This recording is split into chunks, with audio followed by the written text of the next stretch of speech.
Time has a different relationship with every prominent character in Arcane. Some are forgotten, face reality, weaken, while others blossom, prosper, and conquer. For Echo and Heimerdinger, time becomes a core part of their character. Heimerdinger is oblivious to time, basically immune to aging and barely cognizant of change. During his entire tenure, it has been to keep Piltover the same, befitting of his image of a slow, minuscule progress. That was the core theme of his character arc as the old man living in the past and directing the present and future to prevent outlandish developments. Heimerdinger going to Zahn is him internalizing how much things have changed after his culture shock into being part of Piltover's Forgotten. As for Echo, he develops a very healthy relationship with time. Plagued with death and destruction, as time marches on, he doesn't fear the future. Swamped in regrets, he accepts the finality of the past. Grounded in the present, he lets the past remind him to keep doing what he can to prevent more tragedy. Grounded in the present, he sees the future as opportunity to pursue progress with everything he has right now. It's not enough to survive, you need to live is what he teaches Heimerdinger. To live and enjoy the present in isolation keeps you tethered to the world moving on, marching forward just as fast as time does. The two's connection with time become an intertwining narrative for them, both of them becoming the most conscientious of the ticking clock. Although it is important to mention the other relationships between the other characters with the past, present, and future.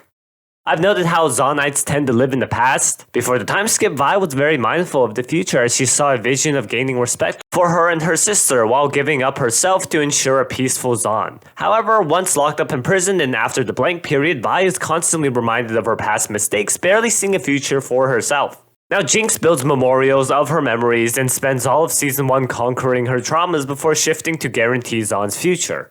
Vander lives in remorse for the deaths he caused years prior, dictating his entire life philosophy at that point. As for people of Piltover, they always look towards the future. Although Jace frequently reminds himself about the past, he uses those experiences to motivate him to carve out a life for his and Piltover's shared future.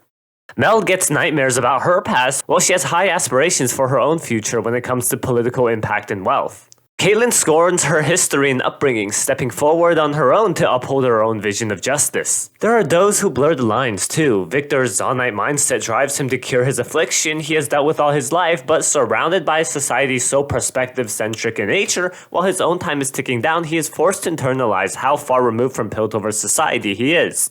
While Soko yearns to live a topside-style life with a seat at the table and with his vision focused on the direct path for Zahn's future success as he has already accepted the tragedies of history. But throughout thick and thin, the present has been the moment to act, to change, to avoid the mistakes of the past to paint a better future. Arcane has always been a story about change and all characters dictate their choices in the moment based on their relationship with time. Jace discovers Hextech in the present to ensure a magical future. Victor discovers Hextech in the present to prevent problems already plaguing history. Vi in the present acts to protect those she loves to prevent any more falling outs. Caitlyn shoots in the moment to uphold justice for a more peaceful tomorrow. Jinx shoots today to tear everything down for Zahn to break free of its shackles. Mel captures her identity and ambitions in the present to paint the future for a thriving Piltover.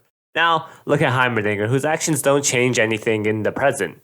At most, you could say he warns people from his experiences in the past for a safer future, but that is why Echo and Heimerdinger work so well. Heimerdinger is conscious of everything but the present, while Echo is only living in the present. Echo's actions don't concern the future or the past at all, because why lead attacks on Soko's crew? If Echo acted on the past, he would be afraid of adding more people on the mural. If Echo acted for the future, then he would keep building technology until he was sure to win with no casualties.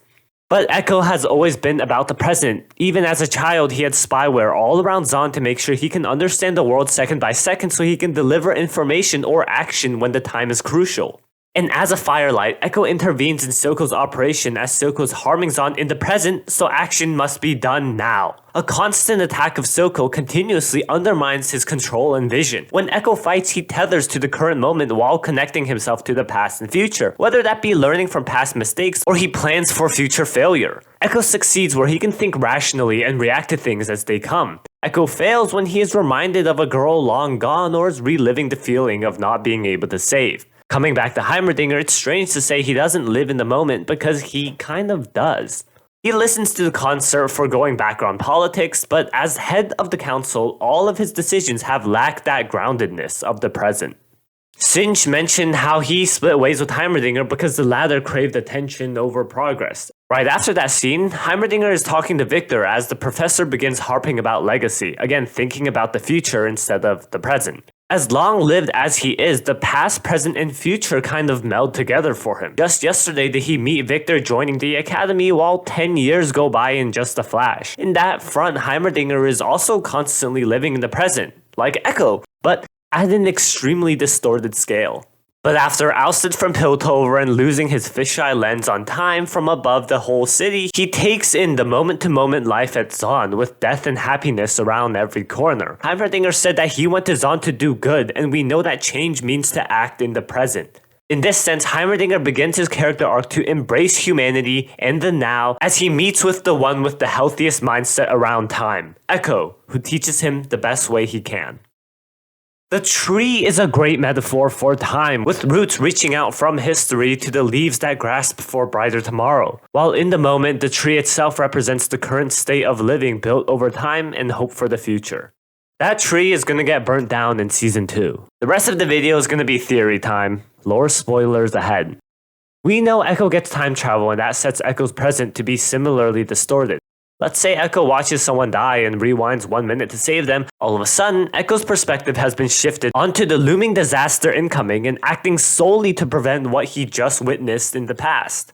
As of Season 1, Echo is an extraordinarily healthy, complete character, while Heimerdinger was one of the most flawed. Perfect characters are boring, given Echo's lack of screen time. You can't focus a story around someone who solves all problems and deals with everything efficiently. That is why Jinx and Vi get the most screen time, a life of burning train wreck. But Echo harnessing the power of controlling time actually will make him lose his grip on it. As he tells Vi that living in the past will drive someone insane, don't tell me what he just said is not foreshadowing. With such limitless potential at his fingertips, Echo will lose his sense of control and self as he tries to burden every responsibility to his actions. With Echo's rewind ability, what's the most powerful storyline you can tell with that? In my subjective opinion, I think it would be rewinding endlessly to prevent something that just keeps happening no matter what. 1, it would be a great way to ground his power and not make it feel too overpowered, as there are certain limits to what Echo can do. 2, Echo has to relive watching someone die or something else over and over again as he fails and falls, quite literally driving himself insane as he tortures his mind with not accepting the past and future. A great moment of catharsis for Heimerdinger too, as the mentor can teach Echo the lesson the boy taught the professor earlier about living in the moment and accepting the world as is. With conflict setting down, Echo accepts his place in the causality of the universe as he decommissions his device and involvement as he realizes everyone has their place in the present. That's going to be my quick little video about past, present, future for Arcane characters. Hopefully I did not say past or present that many times. A lot of what I want to talk about has been covered in other videos, so this is just a little extra tidbits that I still haven't covered yet. Time has been a major part to play in Echo and Heimerdinger's mindset. We all know about Echo living in the present, and Heimerdinger always has been constantly haunted by the past, even more so by Jinx, literally making a whole society to prevent everything he's seen. I also ordered the Arcane Blu-ray. So if you guys are curious about everything that's inside it, the exclusive footage that they were talking about, don't worry, I will cover that. And yeah, hope you guys have a nice day. Bye.